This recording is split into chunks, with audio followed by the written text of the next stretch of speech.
Hmm.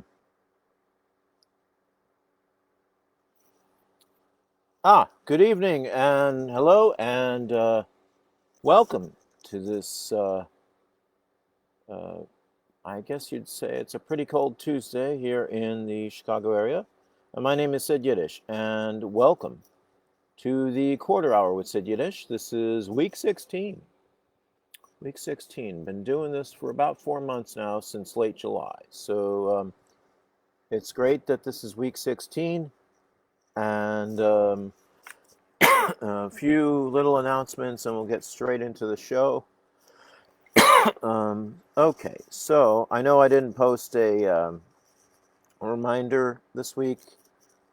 Just internet trouble I had before starting the show. As you could well see, internet's been giving me a little problem, I guess. Facebook's been giving me a problem because I haven't been able to get into Facebook to do things. So let's go straight into my little announcements, and we will get straight into the program. So today is National Homemade Bread Day.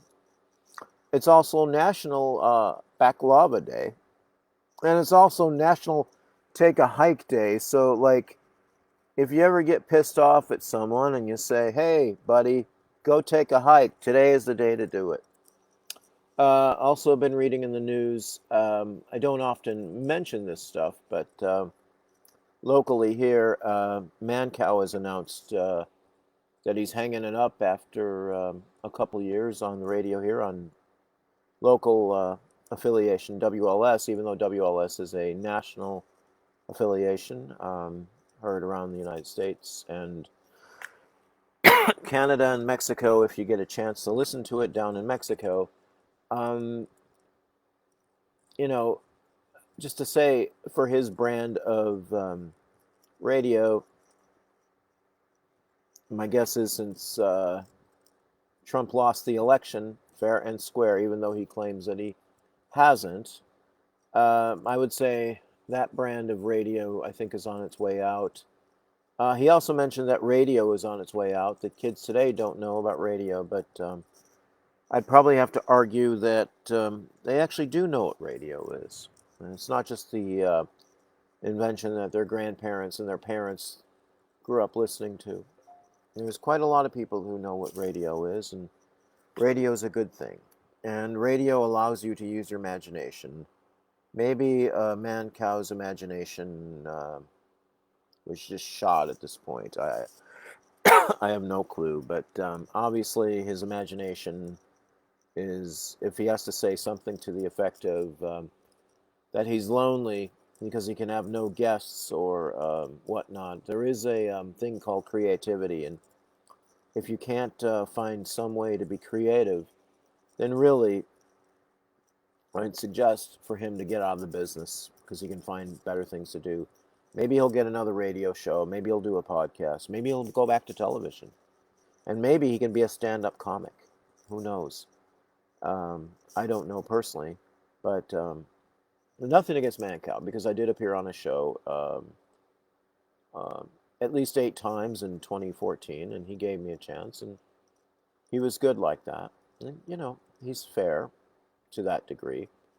But I'd still say that there is really these other things called Skype and Zoom and telephones and cell phones.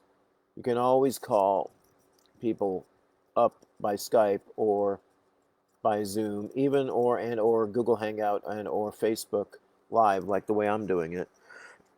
You can have a show on Facebook Live, or something to that effect. But to say that you're lonely because you can't have any guests, I guess, is a flimsy excuse to me. Okay, so on we go to the poetry. And I apologize, I don't do too much commentary, but I saw that this morning, and I just thought I would give it a whistle. Anyway, so on to the poetry. And got a couple things I'm going to do. So first I'm going to start off with mine. Now this is something I was digging for poetry, because I've been asking people, specific people, to send me poetry, and they still haven't done it. So I went digging tonight through my own collection in one of my bookshelves to see if I can find anything. And I came up with this, and this has to be, I want to say it's got to be from 1994, spring of 1994. This is something called the Prue U-Iconoclast. This is number 16. This is the Oleum of the Masses. And this is what that looks like. And I had, I think I had 3 or 4 poems published in that, and I also had a short story published in this, and I'm going to read from this. I had, let's see, 1, 2, 3, 4. Yes, I've got 4 poems that are in this, and I'll read these 4, and then another one, and then we'll get into everybody else's thing. So, this one's called Tickets. We went to films together, flickering and focusing intentions into eyes.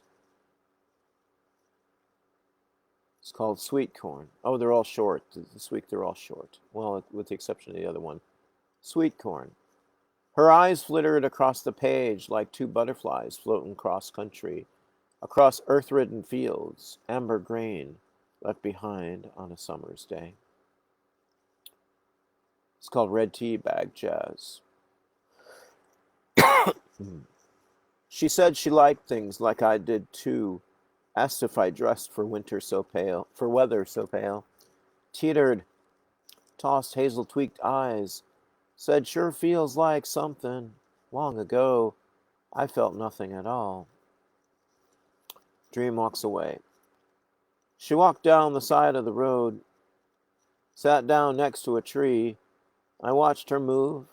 I watched her sigh. I watched her suck that soda down, got up and just left me behind. Okay, once again, that is called the Prue Iconoclast, number 16, spring of 94. Maybe next week I will read the short story. And that's what it looks like from the front. And then there's this poem. And let's see here. Yes, here it is. And this one is called Resting Bitch Face.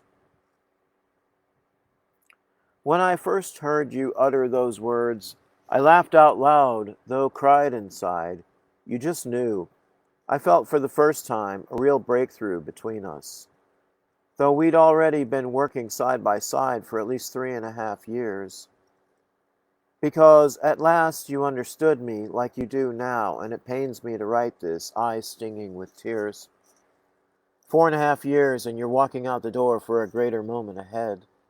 Though we are neither enemies nor friends, we are just people. You are you, and I am I. And how we got along together, I still don't know how. Glasses fogged up as tears are sliding down my cheeks. It will be a lonelier world without the ability to reach out to you and say hello. I hate this idea of having to let you go and starting all over again. Pieces of you will always remain. I hope that after we part, you might feel the same. Fucking pandemic keeps us apart from really saying goodbye. I need to see your eyes within your resting bitch face to tell me it's okay, that I'll be all right after we part ways. Mom had a saying, and it's important for me to tell you in my own special way. There is no hate between 2 people if the love of mankind holds emotions together like construction paper and Elmer's glue. Thank you for doing your best and keeping me happy, healing, and healthy. No one should know that other than you. Mom never did like goodbyes, and neither do I. So long, my friend. God bless your resting bitch face. See you real soon. And that was a poem called Resting Bitch Face. And that's by me, yours truly. And so the next one The next person I'm going to read is a poem by Dina Stewart, and this is a poem called Billy's Grocery Store. I remember Billy's groceries, my fortress when home front became battleground. I retreated down dusty streets, pennies clanging against paper clips, and Barbie doll shoes in my right hip pocket, like artillery loosened from its round. Finding refuge at Billy's, I flung the door open, entering neutral territory. Shelves filled with bottles met me, brown root beer, soldiers on the front lines, green rolling rock, camouflage behind.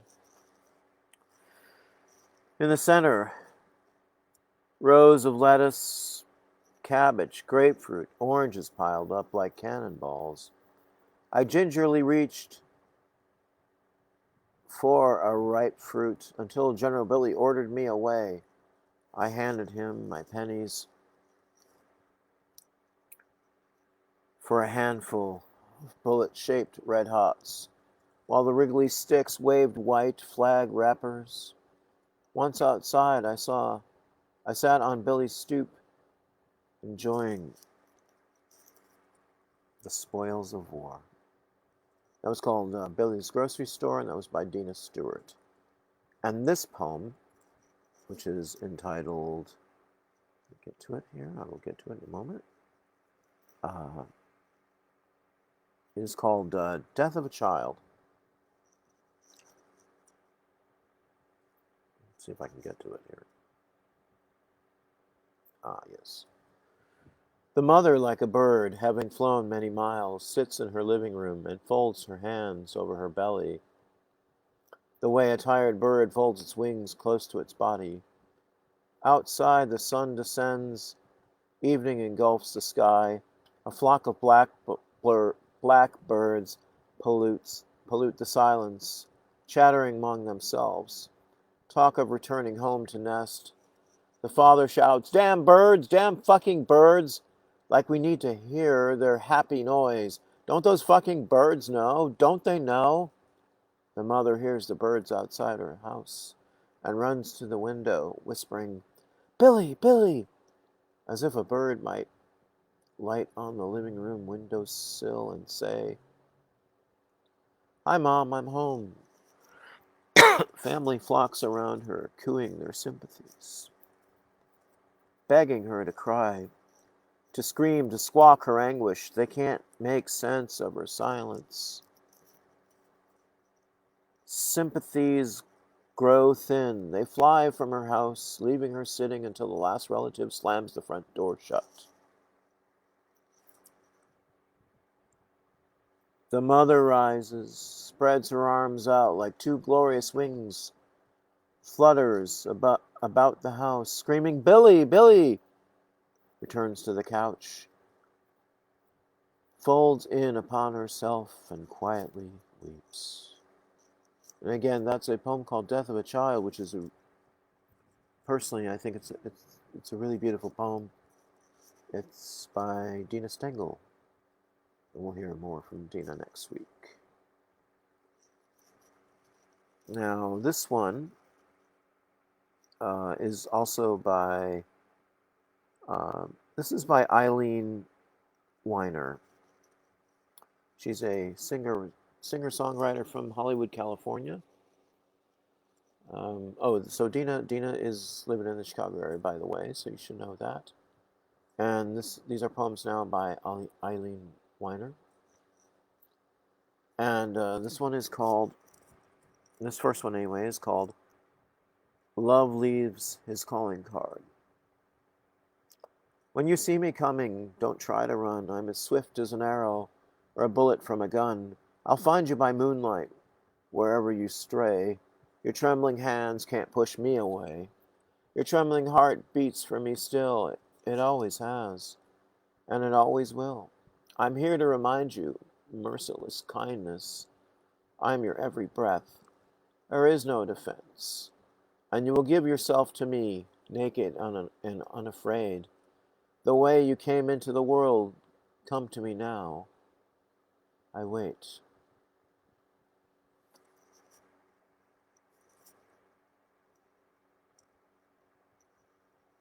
Waiting for the fun to begin, for the pain to end, for a second chance to do it right again, for the sweet caresses of a lover's hand, for someone to care or just understand. As the years go by and you're far from home, you will wait in vain and you will wait alone. Oh, tell Mr. Death he can take his time, 'cause when he comes looking, it'll be hard. I'll be hard to find.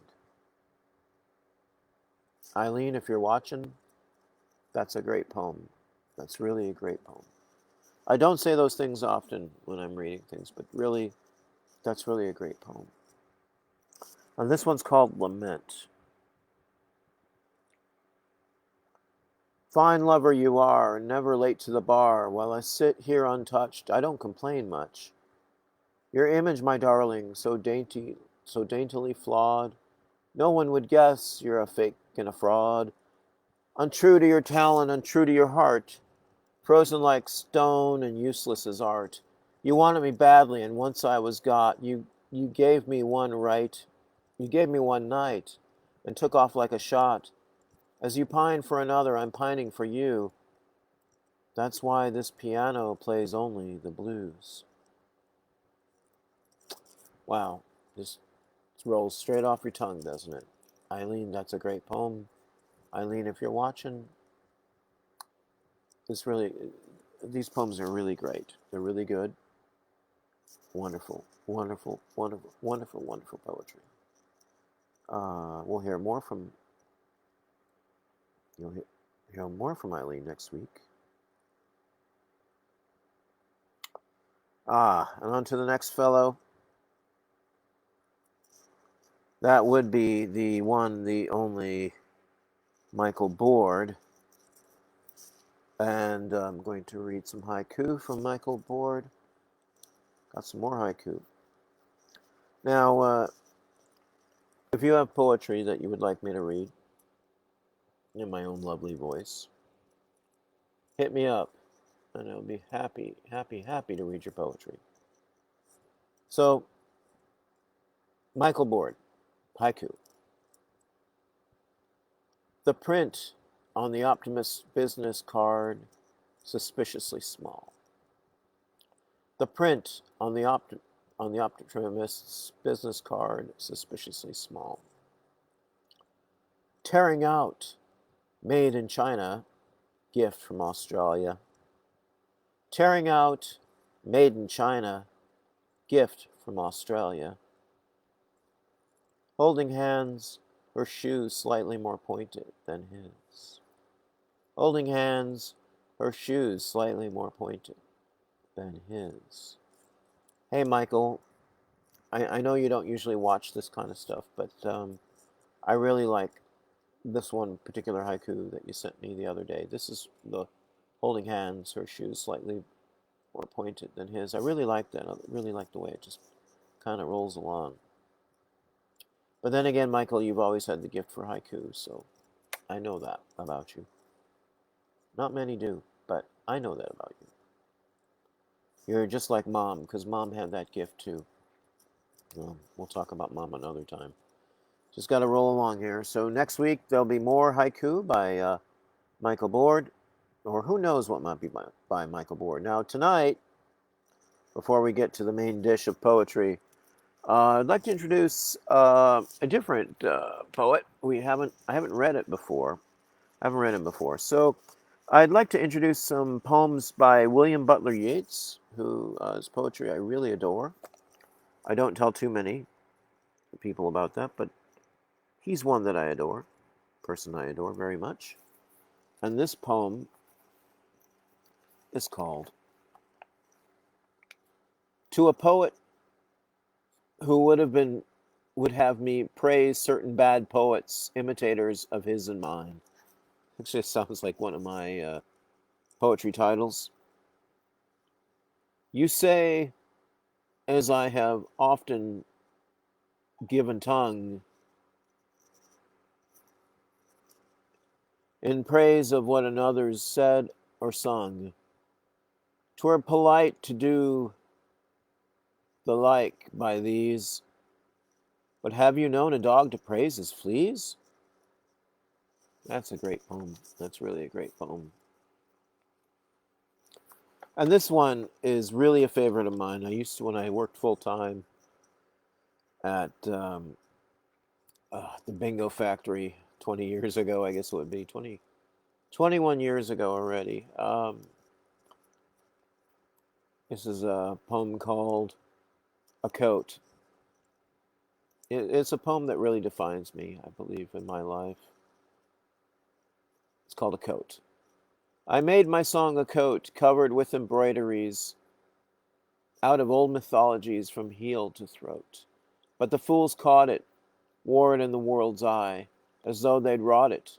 Song, let them take it, for there's more enterprise in walking naked.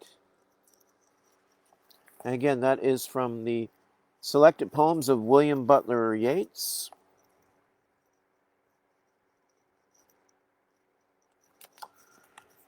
And I will read some poetry from the collected poems of Emily Dickinson.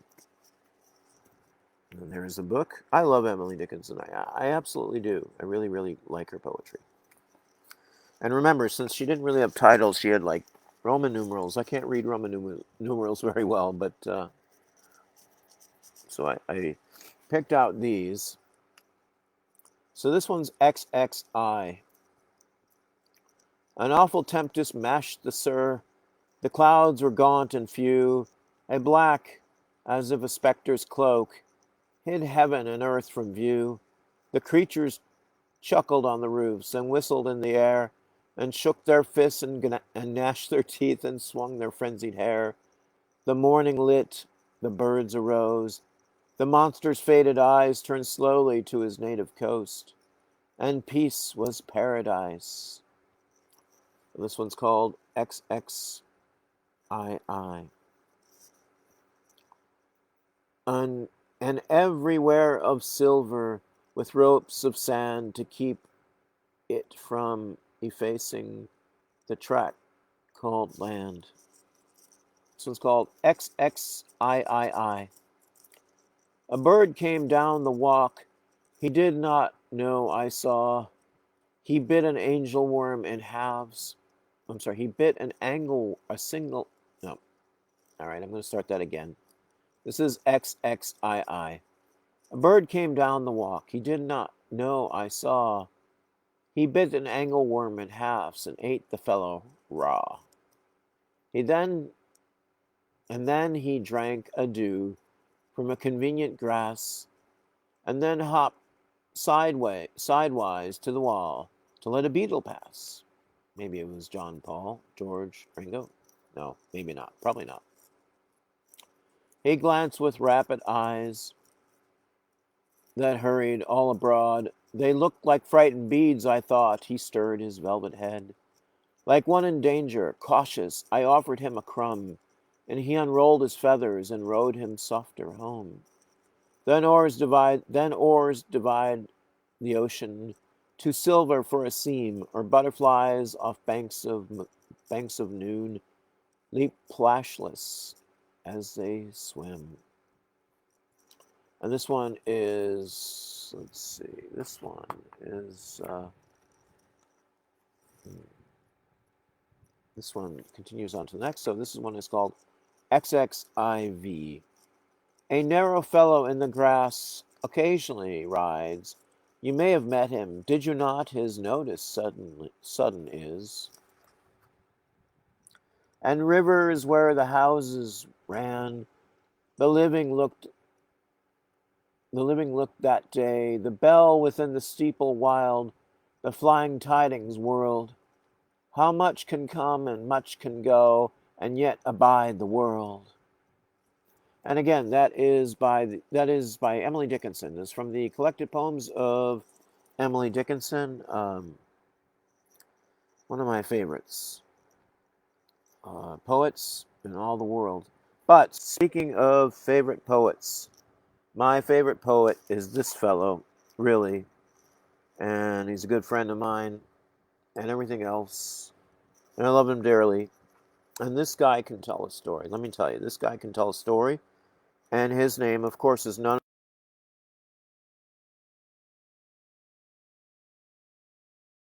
And this is from Sugar Skull Poems, Flash Fiction. And of course, wouldn't you know, today I get to read the title poem of the title of the title poem of the book title.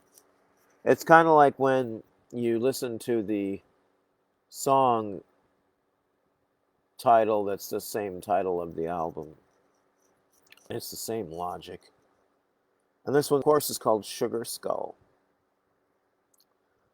Dark avenues like red tunnels telescope back into her inner eye. Streetlights bend in the stream of frying bat meat. Motel shadows full of eyes suspend hidden deals and cultural force fields.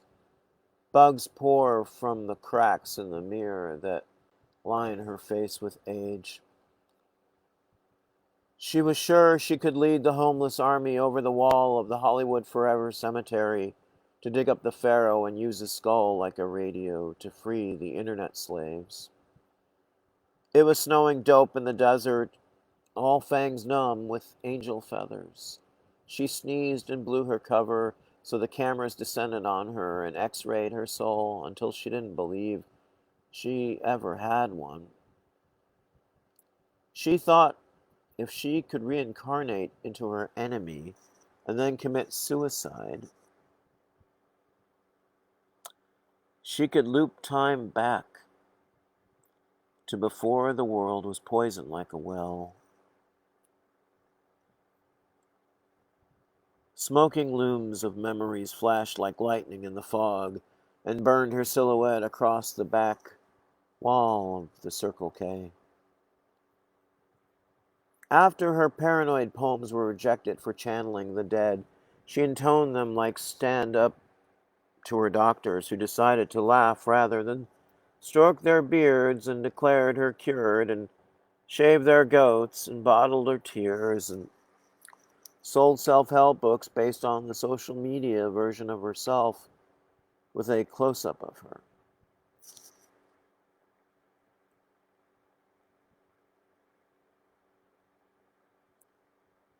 Carbon footprint on the book jacket. Pungent flowers will grow from the decay of her good intentions. Blocked orgasms, confabulated glory days, rusted sunsets, lying pen pals, parent expectations, self-inflicted lobotomies, conspiracies with the moon, fever halos, apocalyptic codes, bonfires with the damned, the eulogy she wrote herself, garbage islands, melting mushrooms, elephants in the room, dental dams, teddy bears, street corner prophets, endless lists of regurgitated objectivity, and personal madness giggling like musical rubber numbers under the shade of time. Will we ever sleep again? Will we ever dream in a new language? Will we ever be able to change the world but preserve our precious melancholy mythology? Or can peace only arrive through desolation? Can we, through trial and error, checks and balances, be crowned with utopia, teetering on the peak of this round of recorded history?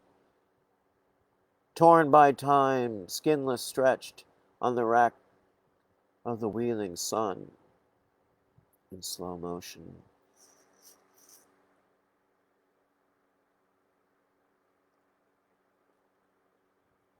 Teeth shattered in TV static.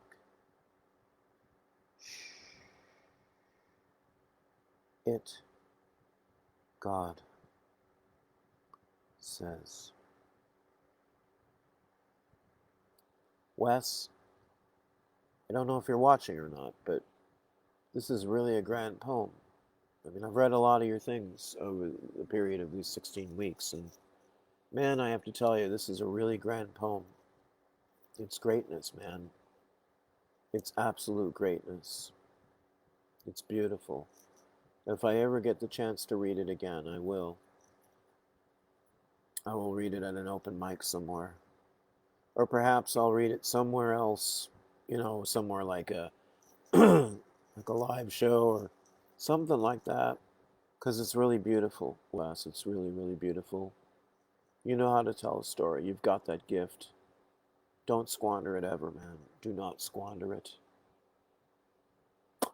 Okay, I'm going over a little bit here, but that was by Wes Heine, Sugar Skull, the title poem of his unpublished books, Sugar Skull Poems Flash Fiction.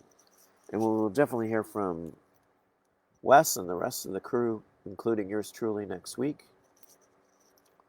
We're a little bit over the allotted time here of the quarter hour, but of course, we need a story, a bedtime story, to leave you happy and flattered. And so this week, I'd like to do this poem. I'm sorry, this story. Sorry, not poem. Sorry, I would love to do poems. I almost did it today. Got straight through it. So this one is called Math at the Store. It's by William Amato. And it's by Welcome Books. And I'll show you the book right there. See it? Pretty cool.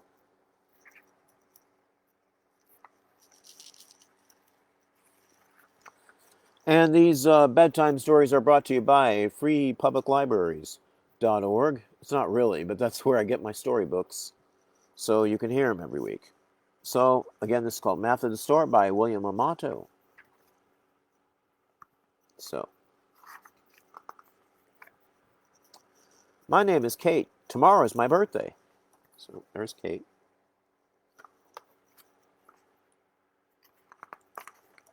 Mom and I are going to buy cupcakes. I will take them to school and share them with my class tomorrow. There's Kate and her mom. Looking pretty fancy there.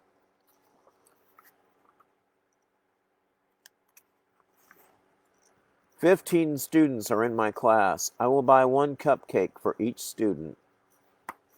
They look pretty good there, huh? Look at that.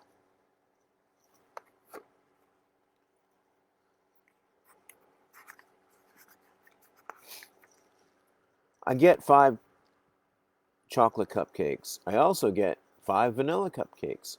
How many cupcakes do I have? Okay, well, I'm asking you out there, how many cupcakes does she have?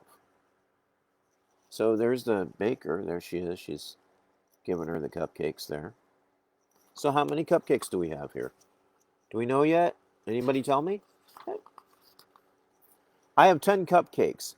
How many more cupcakes do I need? Do you remember how many she was trying to get? There are the cupcakes.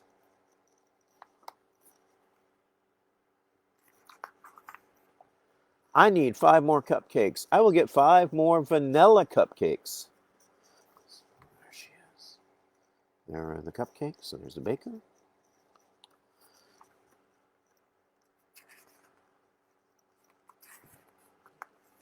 Now we must pay for the cupcakes. We take them to the cashier. So it looks like the cashier is the baker. I guess that happens in small towns. Maybe big towns too. There may be little grocery stores too. I don't know.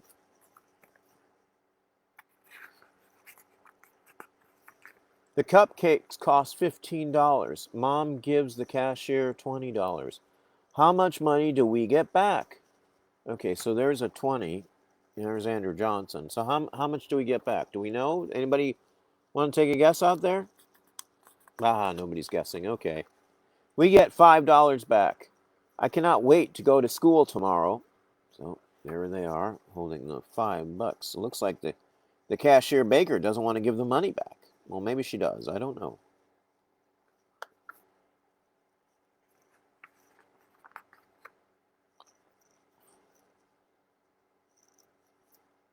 And that is the end of the book. It is called, again, it's called Math at the Store by William Amato. And that is Kate right there. That is absolute Kate. All right. So, it is the end of my program for the week. I just want to say, if you're watching out there in La La Land, which means La La Land isn't necessarily LA, but La La Land could be out there in the old internet land. I just want to say thank you for watching. I know there wasn't a warning to tell you to watch, but hey, sometimes life is just like that, where you just come on in the middle of the night and nobody's watching you. And you just get to do it on your own, the way you want to do it, without being influenced, So, for those of you who are in the evening, I just want to say have a great evening. For those of you in the afternoon, I want to say have a great afternoon. And for those of you in the morning, I want to say good morning to you. Good morning. Have a great morning. And I will definitely see everybody next week. I will definitely see you all next week. We'll have a great pre-Thanksgiving kind of show, which is exciting to me because personally, to me, holidays are pretty cool. Even though we're in a pandemic right now, and uh, you know, pandemic affordability allows me to come to you, if you so like, into your very home, or onto your phone or your internet or your home or your school or wherever you're watching, at the bar, of course, if there are any bars that are open. Anyway, be well, and I love you all, and I will see you next week.